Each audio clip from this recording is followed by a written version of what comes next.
اس لیے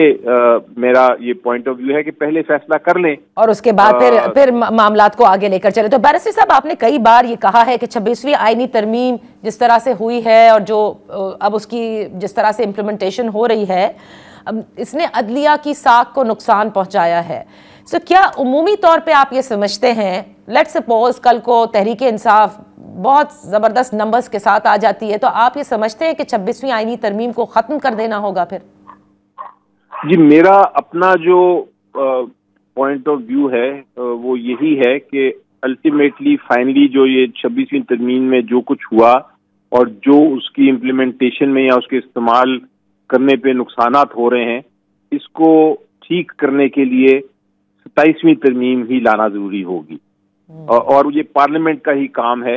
اور یہ صرف تب ہو سکے گا جب کوئی ایسی یعنی مثلا ہماری جس طرح آپ نے اگزامپل دیا کہ ہماری پارٹی جو ہے وہ کسی طرح جب آئے گی انشاءاللہ پاور میں تو یہ ساری چیزیں جو ایک طرح سے ہوئی ہیں اس عرصے میں اس کو پھر انڈو شاید کرنا پڑے لیکن یہ پارلیمنٹ کا ہی کام ہوگا 27ویں ترمیم کے ذریعے. یہ میرا اپنا ایک اندازہ ہے. ٹھیک ہے تو بالکل ٹھیک ہے بیرسٹر صاحب. اب دیکھتے ہیں معاملات کس طرح سے آگے جاتے ہیں. کچھ سیاسی پہلو پر بھی ذرا بات ہو جائے تو بہتر ہوگا. ایک خط کا ذکر ظاہر ہے چیف آف آرمی سٹاف کو بھی اوپن لیٹر لکھے تیسری دفعہ لکھا. غیر رسمی گفتگو ہوئی صحافیوں کی چیف آف آرمی سٹاف سے ایک تقریب میں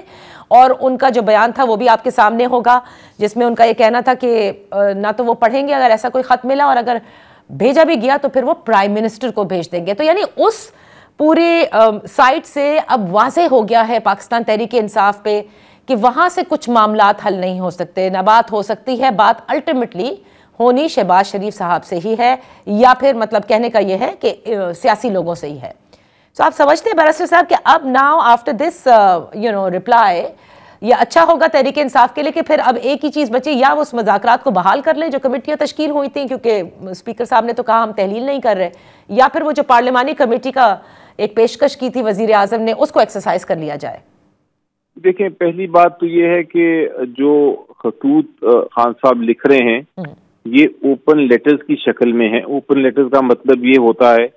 کہ یہ آپ اگر ایک ایکس پرائم منسٹر ہیں حکومت کی ہوئی ہے ان کو کافی معلومات ہیں, انہوں نے 2 سال حکومت چلائی ہے,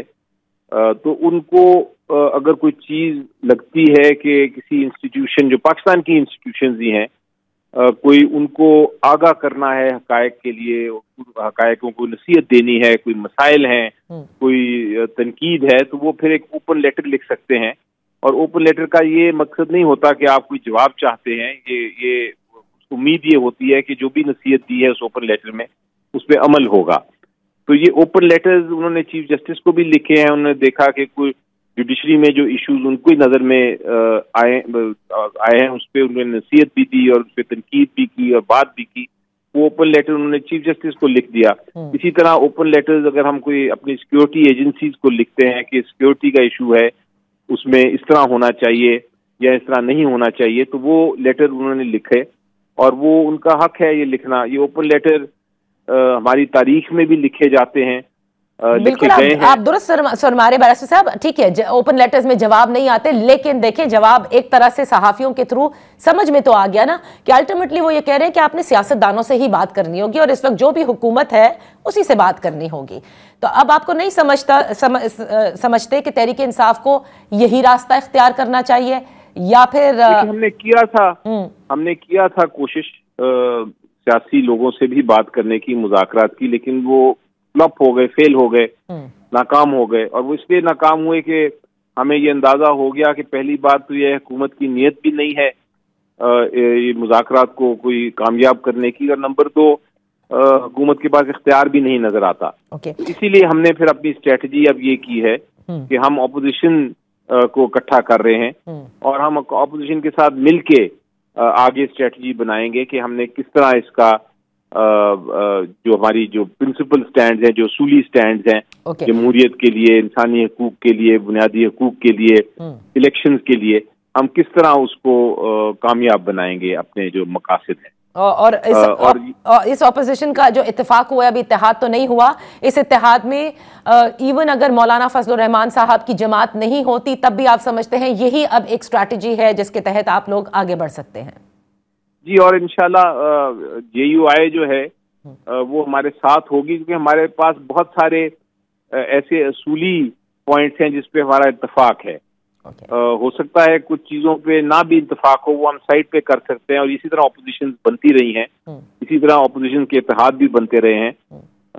آپ یہ نہیں ہو سکتا کہ ہر 100% آپ اکٹھے ہوں ہر پوائنٹ پہ، لیکن جو اس وقت کروشل کرٹیکل پوائنٹس ہیں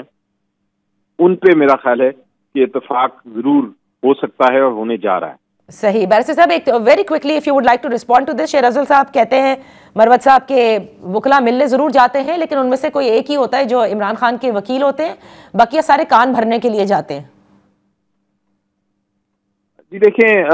مروت صاحب کی مجھے بڑی رسپیکٹ ہے، وہ بڑے پاپولر لیڈر ہیں، وہ کئی گفتگو پہ بے شک میں ایگری نہ بھی کروں لیکن وہ ایک پاپولر بات بھی کر جاتے ہیں. ان کا ایک اپنا موقف ہے اور وہ میرا خیال ہے میں اس پہ کامنٹ تو نہیں کر سکتا. میں تو سمپلی یہ کہہ سکتا ہوں کہ وہ انشاءاللہ ہو سکتا ہے کل کو واپس PTI میں آ جائیں، اور اگر ابھی ان کے ساتھ کوئی اختلافات ہیں وہ ختم ہو جائیں. تو یہ تو ایک پارٹی میں چلتا رہتا ہے، کوئی کبھی جاتا ہے پھر واپس آ جاتا ہے.